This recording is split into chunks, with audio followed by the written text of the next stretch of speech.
आज की कहानी में जो सुनाने जा रहा हूँ ये उन चार दोस्तों की कहानी है जो जाते हैं तो दोस्त का बर्थडे पार्टी करने मगर वहां से घर कभी नहीं लौट पाते। ये कहानी चार दोस्तों की है जो कॉलेज के बाद सभी चार दोस्त अलग अलग कंपनी में जॉब करते हैं। राहुल, राजू, रवि, रमेश। ये बात उन दिनों की है जब मौसम में ठंड होती है। इसी महीने में राहुल का बर्थडे आता है।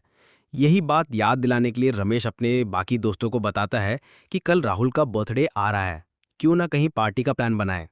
बाकी दोस्त भी कहते हैं हाँ बिल्कुल, कहीं पार्टी किया जाए शहर से दूर जहां बस हम चार दोस्त ही हों। इसी बात को लेकर रमेश राहुल को फ़ोन लगाता है और राहुल को कहता है कि क्यों ना हम सब छोटा सा पार्टी करें कल, और तेरा बर्थडे भी कल। रमेश के मनाने से राहुल तैयार हो जाता है शहर से बाहर जाकर पार्टी करने के लिए। राहुल कहता है कहाँ जाएंगे पार्टी के लिए, तुमने कुछ सोचा है भी है? इस पर रमेश कहता है हाँ, हम तेरे अंकल के फार्म हाउस जाएंगे जो यहाँ से 176 किलोमीटर है ना। इस पर राहुल जवाब देते हुए बोलता है अरे नहीं, वो तो बहुत सालों से बंद है और बहुत जंगल के अंदर है, वहाँ अंकल जाने को मना करते हैं। रमेश, इससे अच्छा जगह नहीं मिलेगा जंगल में पार्टी करने के लिए। चल यार बस तू, बाकी सब मैं देख लूंगा, बस तू आते हुए फार्म हाउस का चाबी लेते आना। बहुत समझाने पे राहुल मान जाता है जाने के लिए। रमेश अगली सुबह सभी दोस्तों को ठीक 8 बजे तैयार होकर रेडी होने कहता है। रमेश ने ठीक 8 बजे सबको पिकअप कर लेता है और सभी दोस्त एक कार से कल गांव के लिए निकल जाते हैं। कुछ दूर जाने के बाद कार रमेश चलाते हुए बोलता है कि क्या हम हाईवे ना लेकर एक शॉर्टकट रास्ता ले जिससे हम जल्दी पहुंच जाएंगे। रमेश की इस बात को सभी दोस्त मान जाते हैं। रमेश गूगल मैप में दिखाता है कि रामपुर गांव से कुछ दूर जाने पर एक जंगल आएगा। वहां से कुछ दूर जाने पर वहां से लेफ्ट साइड कच्ची सड़क मिलेगी जो कल गांव की ओर जाएगी। रमेश गूगल मैप देखने के बाद तेजी से कार भगाता हुए म्यूजिक तेज कर ड्राइव करता है। 1 घंटे बाद रामपुर के आगे वाला जंगल में पहुंच जाते हैं जहां से 3 रास्ते थे। 3 रास्ते देख रमेश रुक जाता है और गूगल मैप से पूछता है कल गांव जाने का रास्ता, मगर घना जंगल होने के कारण किसी के भी मोबाइल में नेटवर्क नहीं होता है। अरे यार, आगे तो 3 रास्ते हैं, हम कलगांव के लिए कौन सा रास्ता लें? रवि कहता है भाई अब तो किसी मोबाइल में नेटवर्क भी नहीं है कि हम गूगल मैप की मदद लें। एक काम करते हैं, किसी से पूछ लेते हैं, मगर यहाँ तो कोई दिख भी नहीं रहा इस घने जंगल में। अब क्या करें? कुछ देर इंतजार के बाद रमेश कहता है कि मुझे लगता है हमें राइट वाला रास्ता लेना चाहिए, मगर बाकी दोस्त इस पर सहमत नहीं होते। किसी को लगता है कि राइट लेना चाहिए तो किसी को लेफ्ट की ओर जाने वाला रास्ता लेना चाहिए। इसी बात से परेशान राहुल कहता है कि हम रमेश की बात मानते हैं और राइट की ओर जाते हैं। तीनों ही रास्ते कच्चा था, सभी ने फैसला किया कि राइट साइड वाला रास्ता लेंगे। रमेश कार को राइट साइड मोड़ लेता है और तेजी से कार भगाता है। लगाता है कार चलाने के बाद रमेश, दोस्तों कब से हम बस चले जा रहे हैं जंगलों में मगर कहीं भी कलगांव का बोर्ड नहीं नजर आ रहा है। कुछ घंटे और कार चलाने के बाद रमेश कार रोक लेता है। राजू पूछता है क्या हुआ दोस्त, कार क्यों रोकी?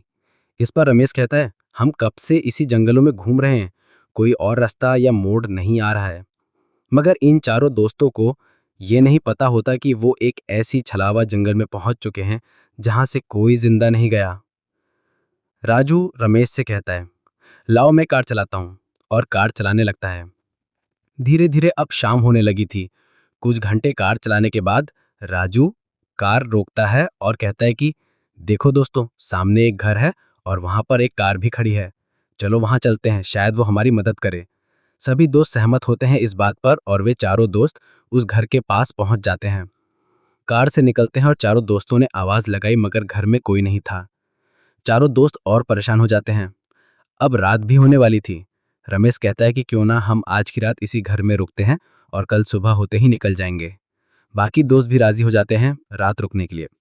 घर का दरवाजा खुला होने के कारण चारों अंदर चले जाते हैं। कुछ देर इंतजार के बाद कोई नहीं आया तो रमेश को लगता है कि शायद इस घर में कोई नहीं रहता, क्यों ना हम पार्टी यहीं करें। अचानक एक आवाज आती है, कौन हो तुम सब और यहाँ मेरे घर में कैसे घुसे? चारों दोस्त देखते हैं कि एक आदमी बंदूक लेकर अपने 10 साल के बच्चे साथ खड़ा है सीढ़ियों पर। बंदूक देख चारों दोस्त डर जाते हैं और अपने बारे में बताते हैं कि हम यहाँ कैसे आए। बंदूक वाला आदमी ये सुन हंसने लगता है और कहता है तुम सब इस जंगल में फंस गए हो, मुझे पता है, मैं तुम्हारी मदद करूंगा इस जंगल से बाहर जाने के लिए, मगर आज की रात तुम सब मेरे मेहमान हो, मुझे कुछ सेवा करने का मौका दो। ये कहकर जोर से हंसने लग जाता है। राजू को यह आदमी कुछ ठीक नहीं लगता है। रमेश कहता है अपने दोस्तों से क्यों ना हम बर्थडे पार्टी यहीं करें, मगर राहुल मना करता है। वो आदमी कहता है, आप सब फ्रेश हो जाओ, सामने वाले कमरे में जाकर मैं आप सबके लिए खाना तैयार करता हूँ। ये बोलकर वो आदमी उस बच्चे के साथ ऊपर वाले कमरे में चला जाता है। चारों दोस्त फ्रेश हो जाते हैं। अचानक उस आदमी की आवाज आती है, खाना तैयार है, सभी आ जाओ। चारों दोस्त वहां जाकर देखते हैं कि वहां पर एक केक भी रखा है। राहुल पूछता है उस आदमी से, सर ये केक किस लिए है, किसी का बर्थडे है क्या? आदमी हंसता हुआ कहता है, ये केक तुम्हारे लिए है राहुल। ये सब सुन राहुल हैरान हो जाता है, इस आदमी को कैसे पता मेरे बर्थडे के बारे?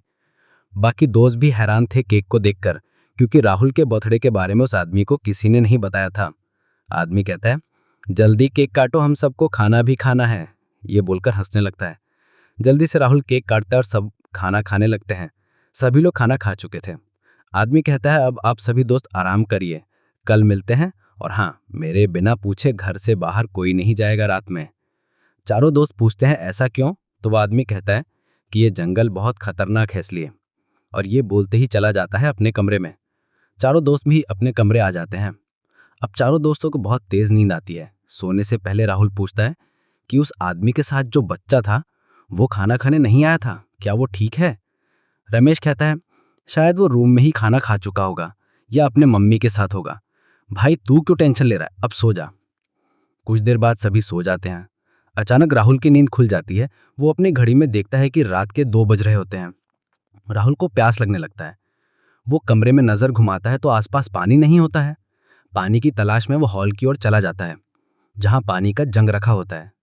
पानी पीने के बाद जैसे ही वो कमरे की ओर जाता है, उसे कुछ अजीब सी आवाजें सुनाई देता है। आवाजें घर के बाहर से आते हैं। राहुल खिड़की के पास जाते देखता है कि घर के बाहर एक कुएं में उस आदमी का बच्चा कूद जाता है। ये सब देख राहुल बहुत घबरा जाता है। ये बात बताने के लिए घर में जाता है और अपने बाकी दोस्तों को उठाया और सभी बात बताता है। ये सब सुन बाकी के दोस्त भी हैरान के साथ डर भी जाते हैं। सभी चारों दोस्त ऊपर वाले कमरे की ओर जाते हैं जहां उस आदमी का कमरा था। चारों दोस्त जोरों से कमरे का दरवाजा ठोकते हैं, आवाज लगाते हैं।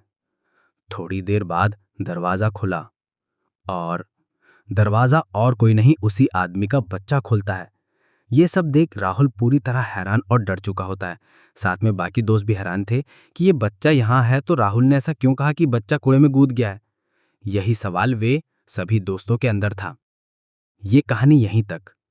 इसका दूसरा भाग हम जल्द ही ले आएंगे। आपको ये कहानी का पहला भाग कैसा लगा जरूर बताएं, एंड लाइक एंड सब्सक्राइब करना ना भूलें।